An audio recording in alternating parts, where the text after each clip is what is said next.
claims they will have a investor business administration at a technical community college and writing that their money. Mostly I make videos for my online classes, which are also used for my senior class students. This time around, I'm doing a video of Giffen Goods just because I'm kind of fascinated by Giffen Goods. And I have not been able to get a clear, succinct, understandable to an economist explanation of Giffen Goods. Particularly, I was looking for some examples, and the examples tend to include lots of charts and equations and things like marginal propensity to consume, and so I did some reading, I did my own examples.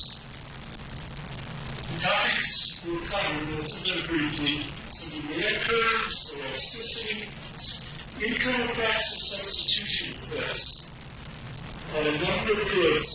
And then some scenarios starting with a steady state behavior of somebody learning and eating food.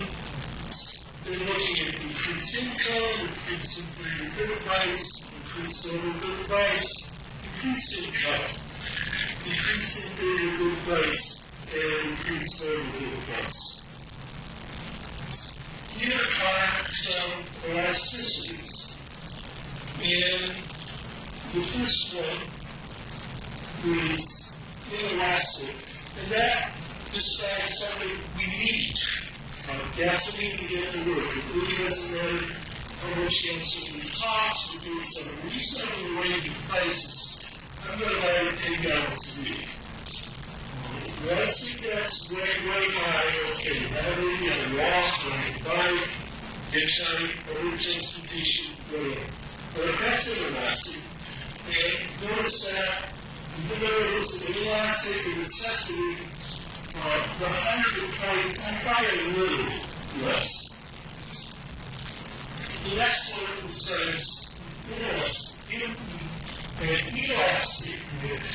where I have price sensitivity, where at least I need diet soap in my case, where there's a small price increase to greatly affect how much I drink, because it's not a necessity.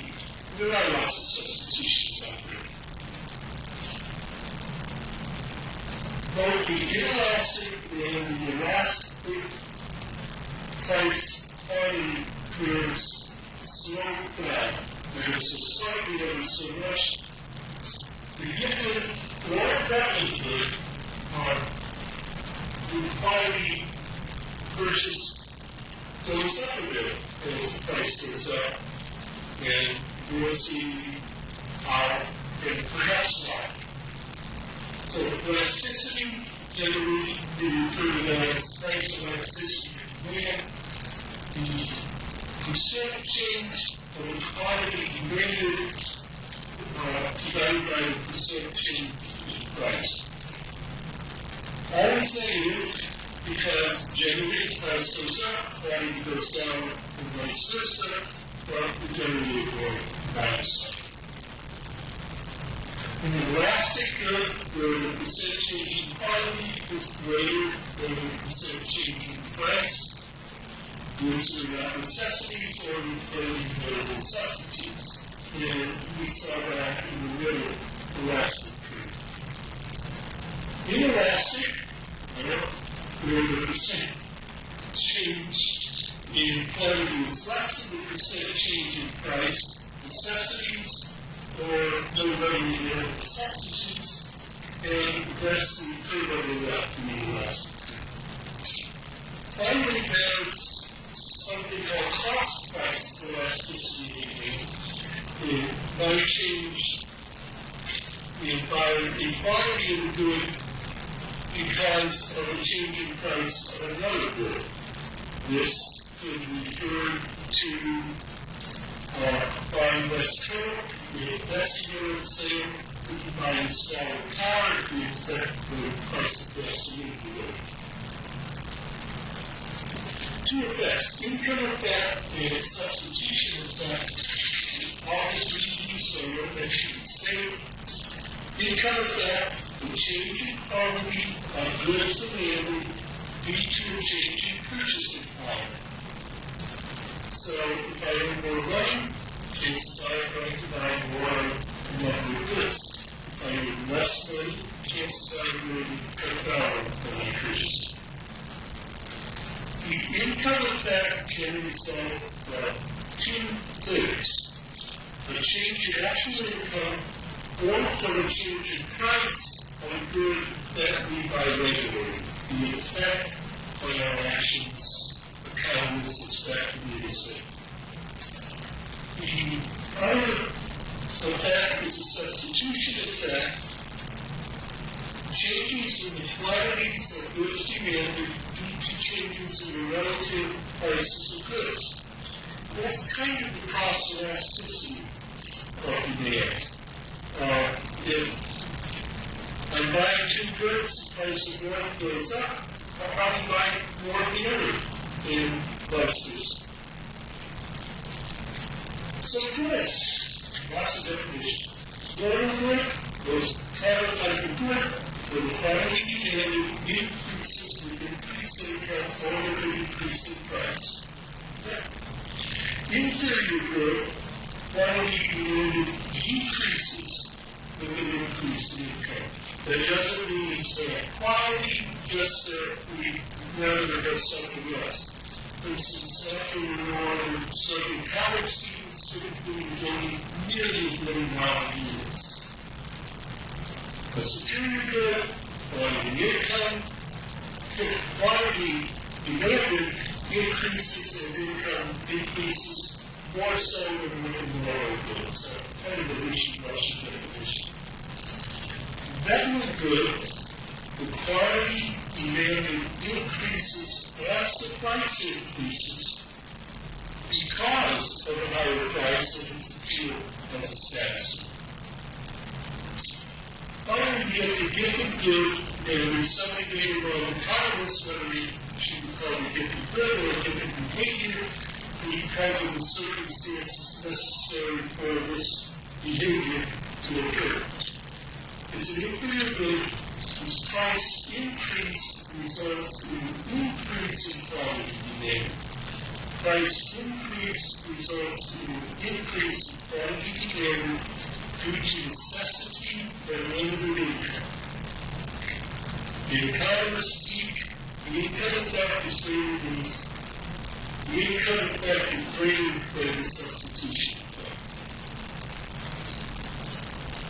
Okay, here is an example of steady-state behavior. A person eats 1,700 calories a day. Two sources: a preferred lower good at $2 per 100 calories, or a satisfactory good. We can even live on it, but we don't really like it. A satisfactory inferior good of $1 per 100 calories. The person receives $27 a day. This is their only expense. So they're going to eat as much of the preferred lower good as they can. They don't have to make up the rest of their 1,700 calories with the inferior good. And that would work if we spend $20 on 1,000 calories of the normal good, and $7 for 700 calories of the inferior good. They paid their 1,700 calories. We spent all $27, and they maximize their intake of the normal good to the extent that they can. You can only $27 and get 1,700 calories. If their income decreases, so normally, if your income increases, you're going to buy less of goods, but we have to include that 1,700 calories. And the way to do that is now we have to buy more of the inferior good, rather than rules and less of the normal good, say at least neighborhoods. So 20 calories is still 1,700 calories. we spend our decreased income of $2, and that's the best we can do. If the price of the inferior good increases and we do nothing, we still have 1,000 calories on normal, but our inferior good purchase price is going lower because the price went up. 1467 calories doesn't make it. So even though the inferior good price went up, we're going to buy more of it because of our income with underneath the 1,700 calories. So our inferior good will increase the standard to $21 instead of the normal good from 30 to 6. We make it 1,700 calories, and we save interactions of $1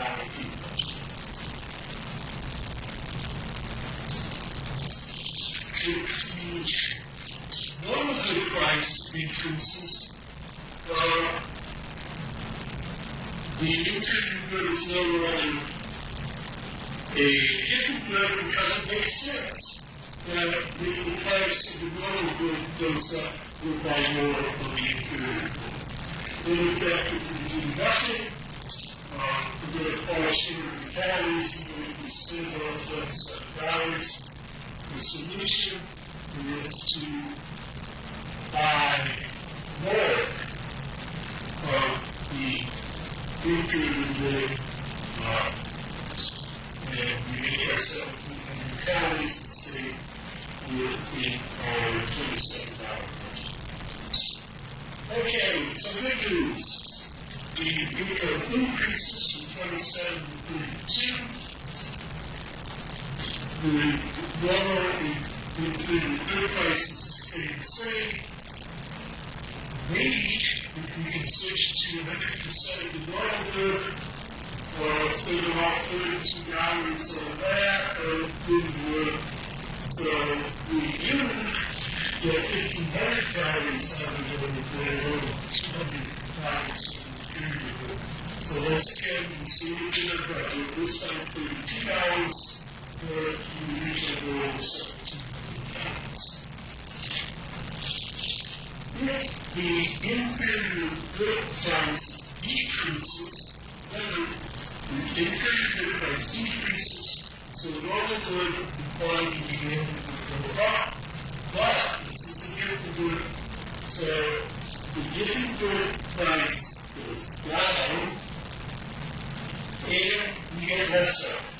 So instead of 1,943 respectively, we actually get more calories. So if you do nothing,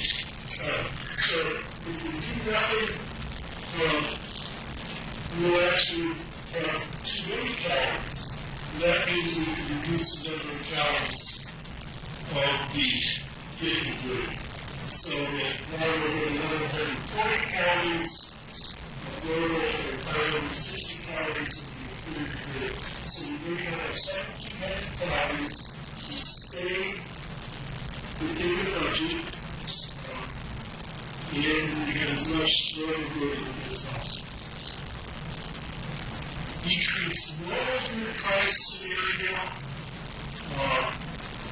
Since operating normally stuff, we've got $27. If you do nothing, we're going to have way too many calories. So in order to have 1,700 calories, 1,700 calories being as much normal good as possible, we're going to get 1,326 calories out of the normal good and 3 of the inferior good. Okay, if you want to look at those more closely, possibly you could run your numbers.